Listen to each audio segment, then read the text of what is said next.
જી, ગત તારીખ 10/12/2025 ના રોજ દિનેશભાઈ સોલંકી સોહમનગરમાં રહેતા નામના વ્યક્તિએ ફરિયાદ નોંધાવેલી કે પરેશભાઈ રાગજીભાઈ સોલંકી અને એમના પત્ની નીરુબેન સોલંકી તેઓ એક પંચશીલ મંડળી ચલાવતા હતા અને એમના પત્ની બાલ સખી મંડળી ચલાવતા હતા.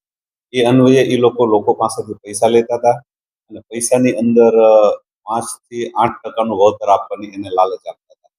એ રીતે ધીરે ધીરે ધીરે લોકો પાસે પૈસા લઈ અને પોતાની પાસે રાખી અને લોકોને આપતા હતા, એવી લાલચ આપી હતી. ત્યાર પછી ઘણા સમય આ લોકોએ રાહ જોઈ પણ પૈસા પાછા ન આપતા દિનેશભાઈ સોલંકીએ ફરિયાદ નોંધાવેલી અને જે તે સમયે ફરિયાદની અંદર 54 લાખનું ચીટિંગ કરેલાનું નોંધાયેલું હતું અને સાહેદો બાદ એડ થતા 68 થી 70 લાખ રૂપિયાની એ લોકોએ ચીટિંગ કર્યાની ફરિયાદ નોંધાવેલી છે.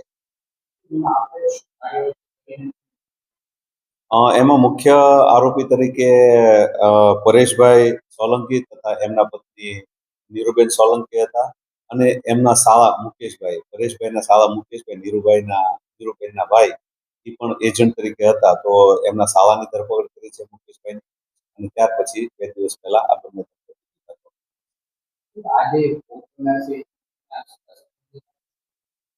એ લોકો આડોશ પાડોશમાં રહેતા હતા અને એકબીજાને પહેલેથી અંદાજિત 70 થી 80 લોકો.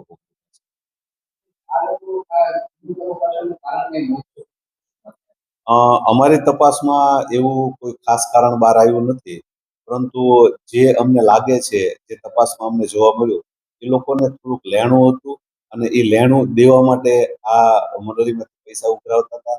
ત્યાર પછી વળતર આપવા માટે અને એક જણને વળતર આપવા માટે બીજા પાસેથી પૈસા ઉઘરાવતા, બીજાને વળતર આપે ત્રીજા પાસેથી પૈસા ઉઘરાવતા. એમ કરતા કરતા એ લોકોને આ લેણું હતું.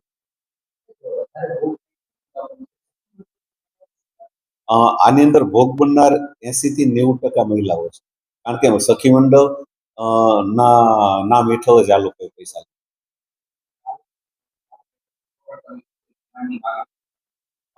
એને રિમાન્ડની માંગણી કરી છે. 24 કલાકના રિમાન્ડ મેળવ્યા છે.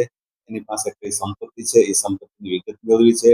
ઉપરાંત એની પાસે એવા કોઈ સોર્સિસ હોય કે જેનાથી નામદાર કોર્ટની અંદર રજૂ કરી અને જે ભોગ બનનાર છે એને પૈસા પરત આપી શકાય એ માટેની યાદી બનાવી અને નામદાર કોર્ટ